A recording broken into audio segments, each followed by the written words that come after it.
There we go. So hello, Scuba Leapers, heading off in March. Just literally around the corner. And here's Cody. You see, this always happens. Hello, Cody. I know you're not very well, but welcome. You just listen and as you lie in bed.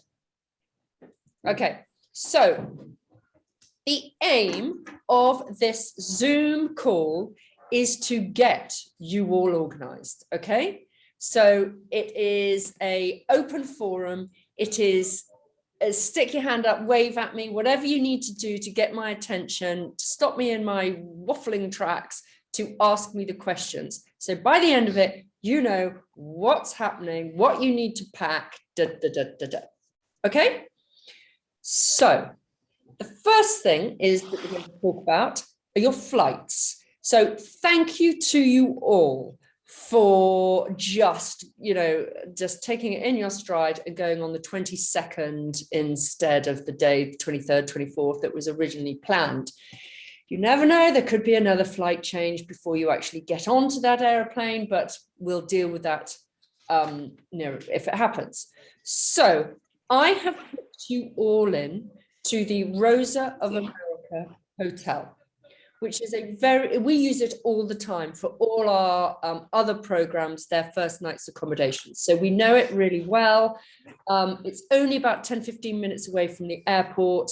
It's sweet, it's pretty, it's not flash, it's just very authentically local Costa Rican, but it's got very pretty grounds. So they are going to be responsible for picking you up from the airport. That is why we here will be harassing you for your plane arrival times. If anybody, because I know quite a few of you are coming from around the world, if any of you have a change to your flight, it is critical that you let us know so that we can let the Rosa of America know. So the plan is that you, with the cost of the transfer, I will have to double check that it was about 20 or 25 quid, wasn't it? Something like that. I should have looked before I started this, but I will just remind you, and it's best to have dollars cash on you just to pay for it on arrival the next day. So the next morning, your breakfast will be included. Chill out there. Don't try, you could, if you really wanted to, get an Uber. I know, amazing. They have Ubers in San Jose, and go into town and explore, but you'll probably be absolutely knackered. I would just sit tight in the hotel, lie by the pool, relax, and wait for the scuba team will pick you up about 2 on the following day, 2 p.m. and take you straight down to Quipos, where your scuba program is based. Okay. Now just oh hello, is that Cody having a cough? No. Anyway, so is everyone happy with the arrival? Yeah. Okay. The other question on flights is, and I know I sound like a broken record, but I can't. Hold on. Do you, I'm just going to, one of you is mute. I'm going to mute you. There you go. So we don't need to hear that. The broken record, your return flight to enter Costa Rica. Part of their entry procedures is that at immigration, you can prove your flight out of Costa Rica. Okay, they, some immigration officers will ask you, some won't, but you're not going to take the risk. Okay, so it's absolutely critical on arrival that you have that exit flight already booked. And if you don't, you could end up like these 2 girls who decided to take the risk. Well, actually, it was complicated. And they were trapped in the airport for 24 hours and then deported to El Salvador. It was the most stressful 4 days of the Leap's life this year. So please don't do that to us.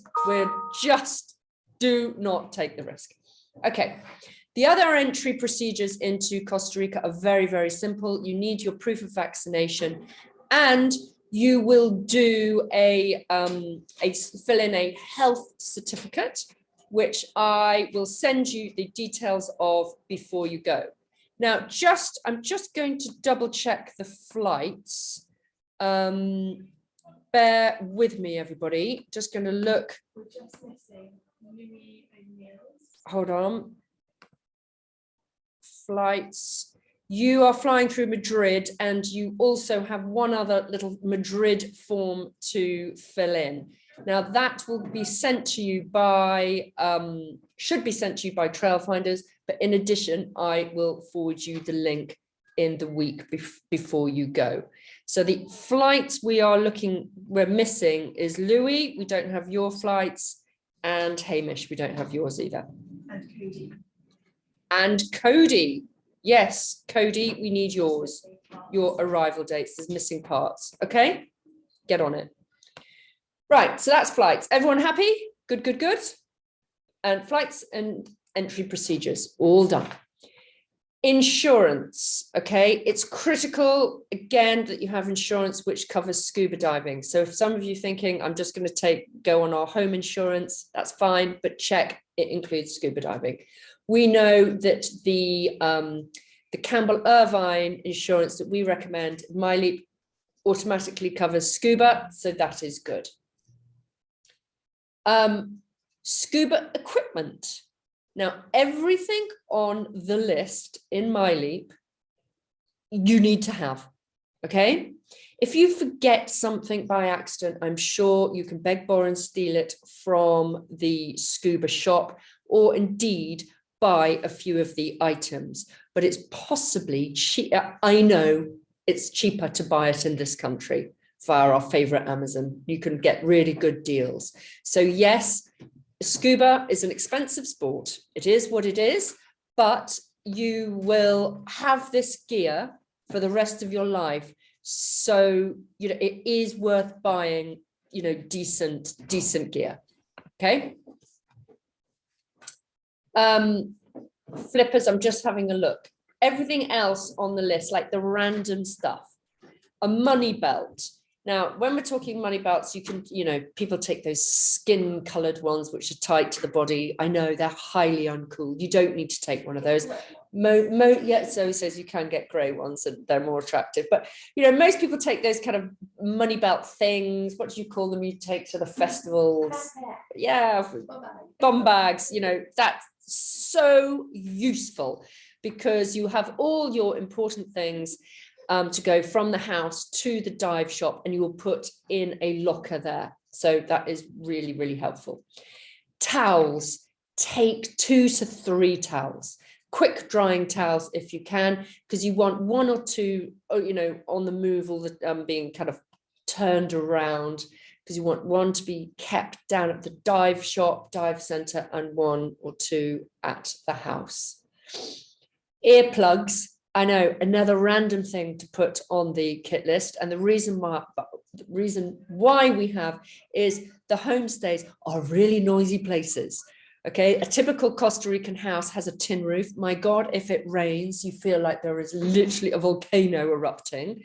There's kind of stray dogs everywhere barking around, parrots, tropical birds. I promise you, it's one of the noisiest places. So if you are noise sensitive, take your earplugs. Okay, so everyone happy with the equipment? Yeah, don't forget your snorkel and mask or your flippers. Okay, how are you going to live? Okay, it's a very simple setup. Quipos is a very small town, but it's got a beautiful harbour, very groovy harbour, a lovely little beach, literally 5 minutes from where you're based. It's great. And on this harbour, got all the very smart boats, lovely cafes, etc., etc. And that is where the dive centre is. Behind that, a couple of streets back, you've got the centre of town. And with 12 of you, we're just debating at the moment whether we split you up into 2 houses or 3 houses. So just bear with us on that. 2 of the houses are in the centre of the town, and the 3rd house is up the hill. which it's got a little bus that goes up and down, up and down. And the benefit of being up there, the views are amazing. And you're right next to Manuel Antonio National Park. So you've got all the monkeys and everything visiting. So we will let you know when we've got that firmly established as to who's going into which house. Now, the mamas who run these houses take enormous pride over being the host family, and there's huge competition between them as to who offers the best house, is the cleanest, the best food, and etc., etc.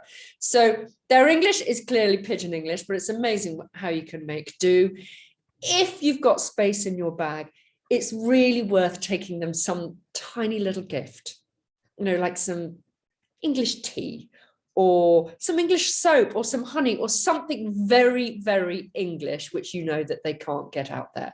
And, if you charm them, my goodness, they'll bend over backwards and they will just do anything that you want, from washing your clothes to keeping you tidy to you name it. They really love to mother. So you're going to be well looked after.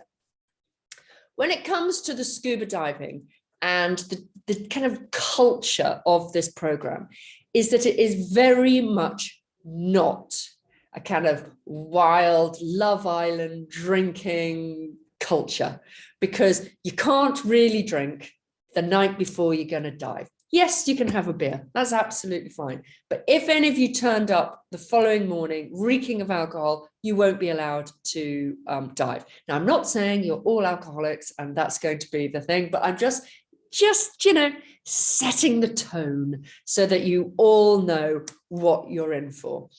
Diving, you've got to take safety very, very seriously. So if any of you have blocked ears, are not feeling 100%, you have got to stick your hand up and say this is going on. It is not something, especially when it comes to blocked ears, that you can ignore. Okay, the first 10 days is going to be intense training. Now, I know a couple of you have already done the basics and the advanced, and if you have, then we will sort you out and you'll do further advance your scuba training. But so it will be intense. There's a lot of paperwork to be done, tests with the PADI forms, as kind of desk lesson stuff, as well as the practical stuff, which will be first in the swimming pool and then in the big deep blue sea. After you've got qualified, after the advanced, then you go out and you're doing all the conservation dives. Now, the whole point of this program is you're supporting Kat and Georgia, who are both English. They've been living out there for about 25 years, married, one married American, another Costa Rican. And they are, yes, amazing divers, but passionate about the state of the coral reef. So it is all about coral regeneration. And every group that we send out, every 6 weeks, a new group goes to further the development of the coral gardening. So literally, you are gardening underwater. You are collecting broken bits which are still alive, bits of coral. You'll see cutting them up into smaller bits, attaching them to bases, letting them grow in the coral garden, and then replanting them. It is an incredible thing to see. And the difference that has been made over the last year to the state of the coral is really brilliant. So you will feel immensely proud of yourself. And for all of you, any of you doing geography or kind of sustainability or any of those courses at university, this is an example of how a very simple environmental project can be achieved, with limited budget, no government help, no big investment. It's just doggedly doing their bit, and they're making a considerable difference. So that is fantastic. Going back to your house, I'm just rattling through my list. You will have 2 meals a day, so breakfast and supper at the house. But lunch you'll have out at one of the local cafes on the harbour front. Okay, and they usually set up a tab there, so you could just go and get a panini, a sandwich, whatever you want. and then pay at the end. Okay, any questions so far on what you're doing and where you're living? Okay. How many people are going on the thing in total? 11. So we've got one more space. It's 12 in total. Okay. But there, Also, I was going to say, I have to go now because I've got a meeting I have to go to. So is it recorded and everything so I can watch this after? yeah, no problem. I will send Okay, it cool. to you all. Okay. Cheerio, Lucas. All right, thank you. Bye. Bye. I had a question as well, actually. Go. With the flippers, I wasn't sure if you wear boots or if you don't wear boots, because of course that changes which flippers you buy. Yeah, it is personal preference. Okay. Right. The ones with boots, to be honest, are often more comfortable because you can keep tightening up. The longer you're in the water, the more your kind of feet shrink or, get a bit kind of, they go a bit weird, don't they? So clearly the boot's going to protect and you can keep tightening them and tightening. But the downside is it does add to the cost. So take a view with how seriously you're going to take the sport. And, if you're buying equipment for life, then go the whole hog. If you're buying equipment just for this 4-week trip, then, that is an area where you can pull back. Cool, thanks. Yeah.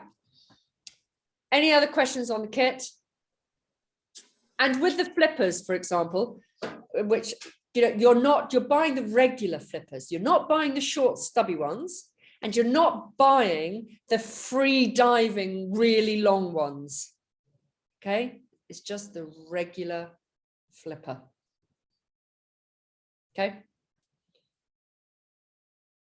I've got a question, but it's just out of interest rather than anything. But do the mums have like kids and families, or is it just? No, they don't have kids. Well, one of them does actually up at Manuel Antonio. They do have kids, and the other ones down in the village, they do have kids, but they're all grown up and long gone. They've got nice husbands.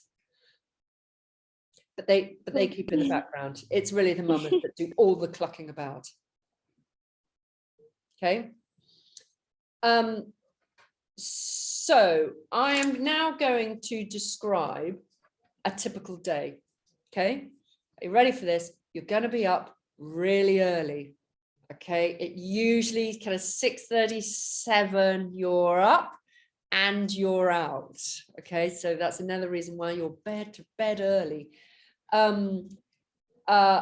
It is a very busy day, and with scuba diving, it's like skiing. You get pretty tired. So if you think, Christ, I'm so tired, and at the end of the week one, that is quite normal. Breathing all the kind of the air, lugging all the equipment. So you're up early, okay, and then you will go straight down, have breakfast at home, and then you'll go straight down to the dive shop. The dive center, I should call it. It's just got the shop on the side, where you'll meet all the divers. You'll be split because there's 11 of you into 2 groups, or maybe 3 for getting you trained. And then afterwards, when you're split, that's a perfect amount. You can all go on one boat, but you'll be kind of split into smaller groups because you have to have a dive buddy and a dive instructor closer to you.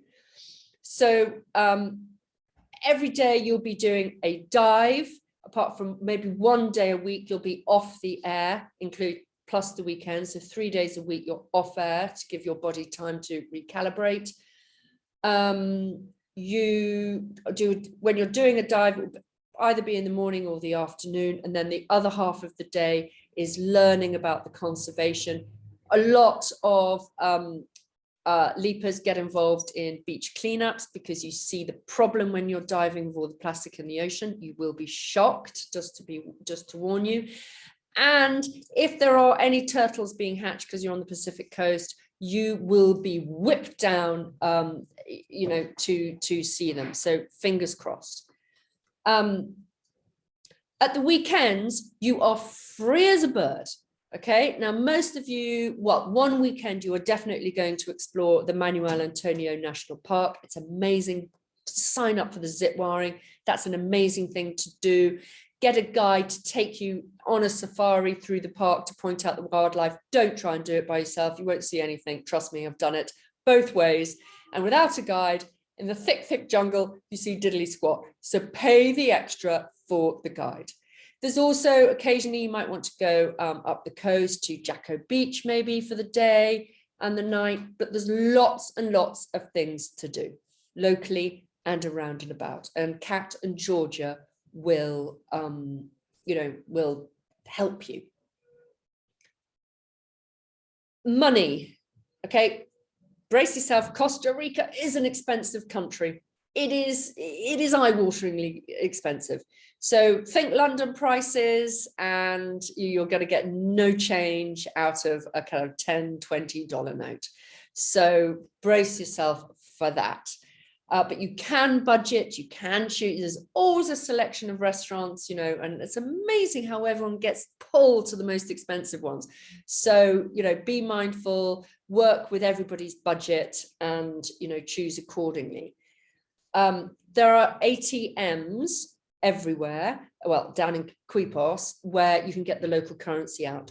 Don't try and get the local currency out before you get there, okay? I would take $100 cash on you to start the ball rolling, have for emergencies, to pay for the Rosa of America on the first night, and then the rest just pay with the local currency. Now, we've heard recently that the Monzo card, for some reason, does not work in Costa Rica. Don't ask me why, but everyone's having difficulty with that. So if you've got time, if you have a Monzo, take your debit card too. If you've got time to get a Revolut card, get one of those. And there's another card that the Parsleep is recommending, Starling, which is another Monzo-esque style, don't charge you card, but always take a backup of your debit card. There is no post to Costa Rica. So if you leave something behind, you're not going to get anything sent to you. So really don't be forgetful. Take everything. People often kind of say, oh my God, my kid's forgotten their kind of mouth retainer. It's tough tits. There's no post. Everything gets nicked at customs. I was just going to say something else. Phones. Please take 2 telephones. Please, please. Again, you're on the water the whole time. You want to take photographs, and every group, someone drops their phone in the sea. Please, please take a backup phone and make sure the backup phone is unlocked so you can put the local SIM card in it. Local SIM cards, 2 a penny. You can buy them everywhere. You can buy them at the airport on arrival. You can wait and just buy it in Quipos. The Rosa of America has great Wi-Fi. So when you get there, you can text home saying you've arrived. And down at the mama's house, there is Wi-Fi, but it's basic Wi-Fi. So there's no streaming movies, but there is enough to kind of WhatsApp home. Health and safety, I touched on it earlier with ears. Clearly, COVID, everyone is now triple vaxxed. You want to print off your triple vaccination, have that in your money belt at all times, because Costa Rica are quite uptight. Going into banks, pharmacies and things, they can often ask for it, because it is one of the main requirements for entry into the country. Everyone has to be fully vaccinated. Okay, there are great doctors locally. So any problems, Kat and Georgia will take you there. If there was an emergency with the scuba diving, you would be ambulanced straight up to San Jose to a compression chamber. So that kind of risk assessment has all been sorted out and everybody knows what they're doing. Okay, so that, I'm just going to ask the girls if they've got any admin questions. No, we touched on the flights. Anything else that you want anybody to do? Just flights, and a couple of people need to do their consent forms and personal details. But most people have done Personal details and consent forms. A couple of you haven't done them. If you know that's you, please can you just do them so we can tick it off our list? Louis, Cody, and Hamish. Louis, Cody, and Hamish, and the flights. Yeah. Okay. So, any questions? Open forum time. Anything you want to ask me? Yeah, I have a question. Go, Gretchen. So I had emailed a few weeks ago because I'm doing my dive master program, That's right. and I Yeah. still need to get some stuff done. And I was wondering if I could get some of those. I haven't gotten a response yet, so I was just wondering if I just need to get some. Did you not get the response from Kat, or did she send it to me and I was supposed to forward it to you? Is this? Hold on.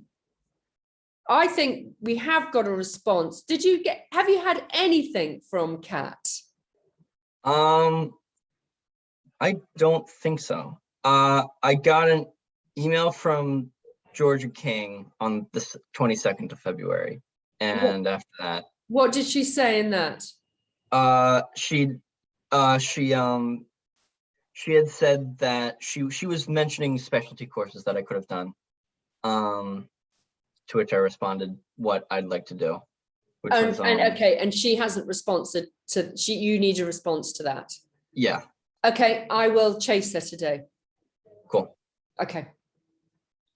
All right. So John, you're getting in on the 23rd at about lunchtime, aren't you? Yes, that's correct. Yeah. Okay. So we need to know if your flight is if your flight is delayed, you just got to send us a quick email saying flight's delayed, and then we can recalibrate the pickup for everyone else. Okay. It shouldn't be though. They're pretty good from the States. Okay, the medical forms. A lot of people ask about the medical forms. You look at the medical form that I sent and tick it.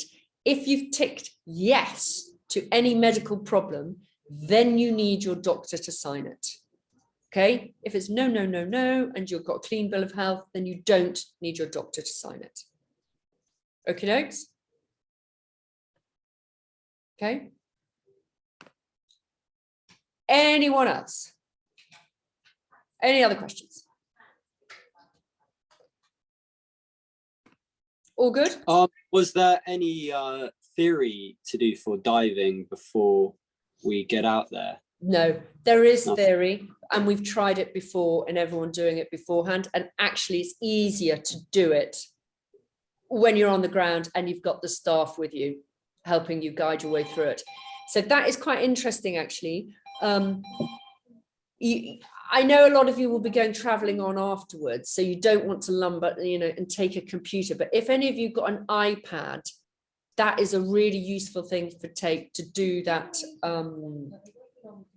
To do that online. Otherwise, you're on your phone. Everyone seems to manage on a phone, but if you think, oh yeah, I'll sling my iPad in, then you won't regret it. Okay. Good. Right. Okay. Loving you and leaving you. I will send you this as a link. So if you forget anything, you can have a quick re-listen, and we will communicate in the last week before you go with the final details of the Rosa, all the phone calls, But other than that, have a fantastic trip, and yeah, you'll love it. Cheerio. Thank you. Pleasure. Thank you. Then once you've done that.